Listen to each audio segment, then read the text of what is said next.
Very good morning to anyone who takes the time to understand oneself, yourself. You see, all we can do when we're projecting, when we're conveying, when we're sharing, is to let that chooses to listen understand that it's not about the experiences of the one that speaks.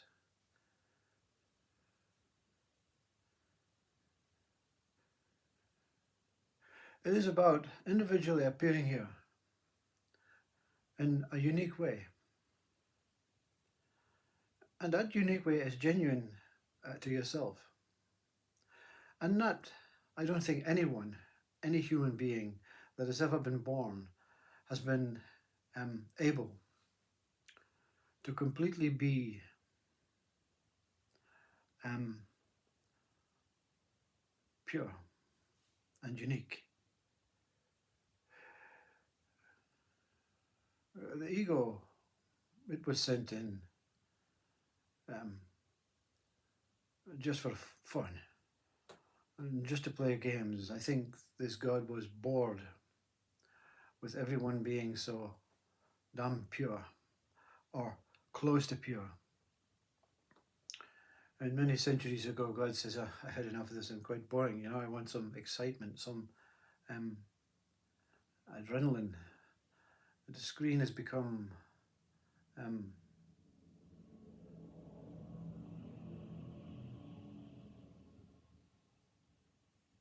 you see, when a sound passes, everything changes. The mood changes. The speaker's mind has to twist its way around things. We constantly talk over each other.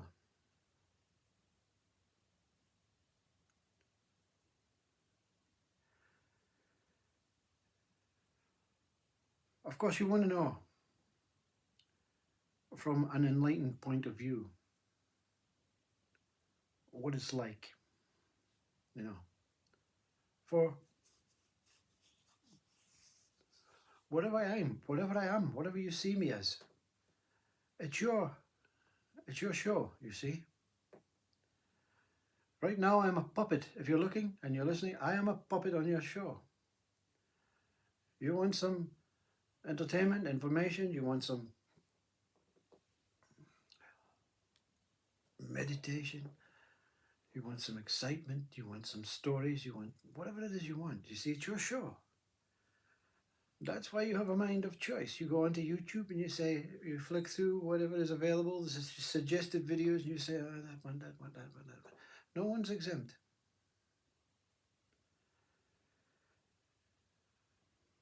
The result is always peace for an enlightened being. There are abilities to recall memories and information like any other human mind or brain, because we cannot destroy the ego. You're just condemning God's actions for having fun. You say God wants to have fun, he can have fun. It's his show. We're all puppets on God's show. On the show of spirit, on the show of souls, on the show of Atman, Shiva. We're all puppets when it comes to that, what is the sole creator. So an ego cannot be squashed completely. But there is a way of living continually where fluctuations pass in front of you and you see yourself as the body. The great Osho says, observe yourself. And you cannot not observe yourself, whether you're enlightened or no. You say, look, I am here. That's the whole of you. I am here as this body. That's you and the body. You see, I am here as this body, with this body, in this body, as this body. We cannot not observe ourselves. So you observe in a very enlightened, peaceful way of the mistakes you're making in comparison to what the mind sets its standards at, the standard life of being a human, you see. And you watch and you observe and you see and you realize that every single human being, every single spirit, every single soul, every single moment, every single atom and molecule is actually trying to just be themselves, to just be genuine. So it's okay if you skip specific types of things that your mind is not comfortable with. It's okay for you to get attached and associate with things. It's okay for you to believe in hope in God. It's okay for you to just live life as a human. I saw this. I'm just going to go through the educational way. I was born. I was nothing before I was born. I'm going to live this life. I'm going to follow the process that has been set up by this I, this ego I, that this is how I have to live my life, and I'm okay. I'm going to suffer. I'm going to get ill. I'm going to be in pain. I'm going to be sad. I'm going to be angry. I'm going to be hateful. I'm going to be joyful. I'm going to be all these states. And then I'm going to die. And whatever happens when I die, black death, no more me. What's wrong with living your life like that? You see, a speaker should not be trying to push you into the world of consciousness, to the world of entertainment, to the world of selfishness, to the world of narcissism, to the world of empathy. A speaker should be allowing you to be as you are, a true, genuine, and enlightened being. Because when you observe yourself and you observe yourself doing things wrong again that you did before, all you do is you realize that you're humble. Why are you humble for doing things wrong? Because you're humble to get the opportunity to do things wrong. You're humble for the opportunity to do things right. Because you realize that right and wrong are just aspects of ego, aspects of fluctuating life that the body and the mind seems to participate in. Some voluntary, some involuntary, some very few, they don't know what's going on. And the ones that don't know what's going on, the ones that don't err for the side of good, err for the side of bad, just take each moment as a present, joyful, grateful moment to be here and to enjoy the breath. And of course, how can you be like that, you see, when your mind is complaining about the job that you're going to lose, about the house that's being flooded by nature, about the family member that has a serious illness, about you that are suffering a COVID or a mental state of depression. How can I be at peace with myself? Well, all of these states are ego.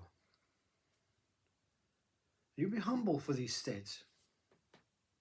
You're not humble for the meaning of these states, because that's when ego that becomes a serpent and says, oh, I've got them.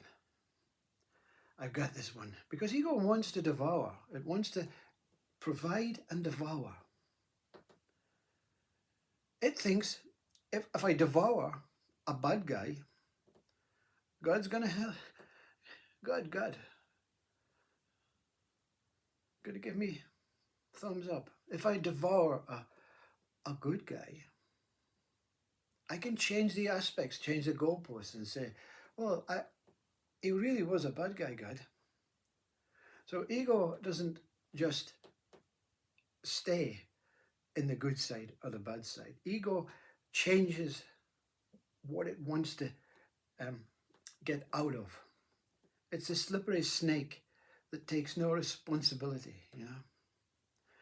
Even the scientist that discovers the first aircraft to land on Mars and human civilization gets on television and everyone's, oh wow, you are the one, you are so incredibly gifted, you're intelligent, you're wise, we have now an opportunity to live on another planet. It's all about what you did. And that ego says, no, I couldn't do it without my team. You see, it's always passing out of it, slipping out of it, even the accolade. But deep down inside, it's after the interview, it goes onto Wikipedia and says, oh, well, they missed this bit about me. They missed this bit about me. But, I have to just let that go. And you can't let it go, you see. To be humble is to let everything go. To be humble at knowing that one day you're going to die. This body's not going to be here. That's humble. It's not a need or a desire or I'm just settling for the dead life, or I'm hoping for the heavenly life. To be humble is that you don't know God. You don't believe in a God, because to believe in a God means you don't know God. So you have a stepping stone of coming back to yourself.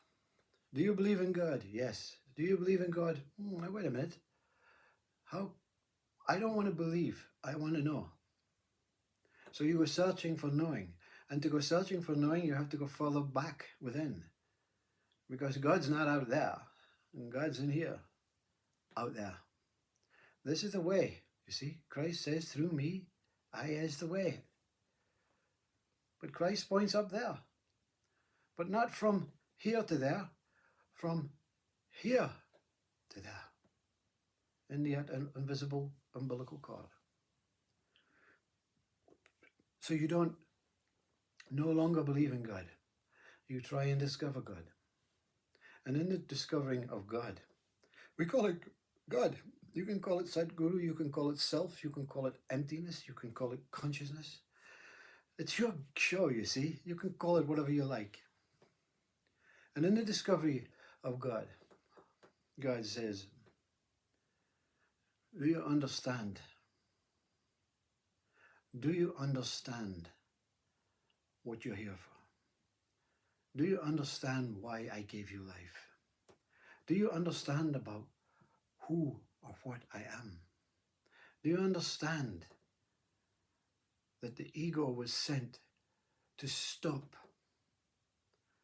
to get you all to become like Buddha, to be still and silent for one moment? And in that one moment, you meet me, says God. And on this farewell, shaking hands to God, saying, okay, what do you want me to do? God says, you still have a question. Whoa, you meet me and you still have a question. You understand me and you still have a question. And God removes that final question. Who am I? What am I? And he relieves you from all questions, from all fears, from all insecurities, from all states of mind. And you come back. And someone says, do you believe in God?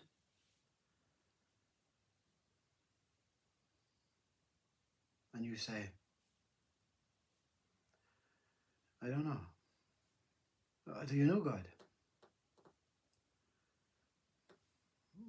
I don't know. Do you understand God? Absolutely. Absolutely do. Do you understand life? Absolutely. Do you understand human nature? Do you understand the universe? Absolutely, absolutely, absolutely. Can you share it with us? And you say, what is that you asked? Was that a question? And yeah, can you share it with us? And you say, I understand God. And there are no questions to God. There are no external questions or internal questions. God is as it is. And you are engulfed by a mind, your own swiveling ego mind, swirling about, wanting to know. Because ego has to know. Because when ego knows about God, ego will devour it. But ego is so foolish and stupid. Ego is not going to devour God. Ego is going to devour itself because ego thinks it is God. That's the whole problem. Ego was given here for us to learn. And we've adapted it, changed it, manipulated it, tweaked it up. And we now believe that this I, is God. And if you believe that, you don't understand God at all. Because God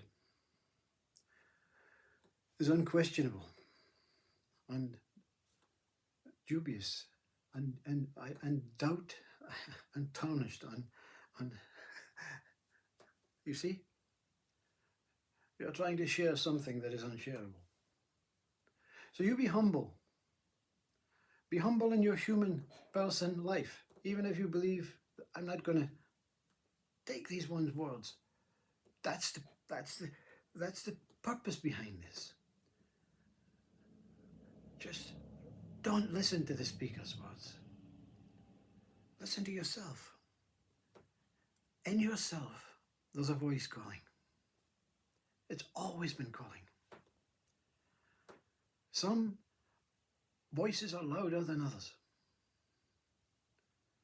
But we have an ego, always vigilant. It comes up into your head and says, what's the matter? Why are you not doing something? Why are you not achieving? Why are you not being successful? Why are you not trying to get more money? Why are you not advancing? Why are you not moving forward? Why are you not working hard? This voice is calling me. The ego shakes and trembles and says, you're mad. Come. This one will show you the way. The way is not in, says ego. The way is to devour. The way is not to be humble, says ego. The way is to be greedy. The way is not to be accepting, says ego. The way is to be needy. The way is not to desire to follow that voice.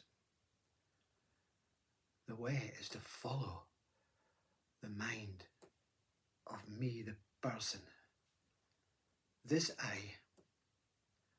it may be deceitful, it may be sinister, it may be suspicious to that voice. But that voice also gave me life, says ego. So you accept me for what I am. And that's what we are here for, to accept everyone in every way for what one is. And whatever we believe in, and whatever we know, and whatever we think, and whatever we hope for, and whatever we understand, everyone is in the same boat.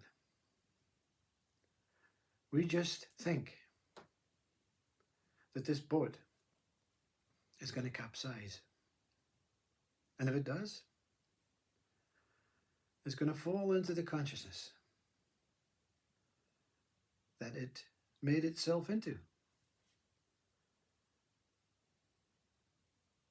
And this capsizing is surrendering.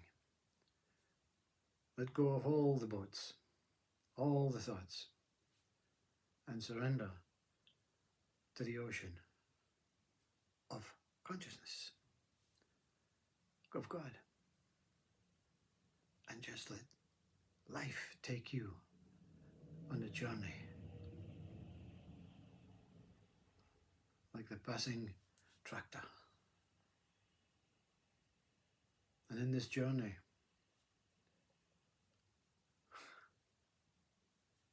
no more questions, no more fears. Just being. Being that. You can be a Vedanta monk and say, I am free of the samsara. I am an Upanishad, I am a Vedanta. I only know self. And you can be a Buddhist and say, I only know emptiness. I only know stillness. And you can be a Christian and say, I only know Christ, I only know Spirit. You can be a Hindu and say, I only know Krishna, I only know Shiva, I only know Vishnu.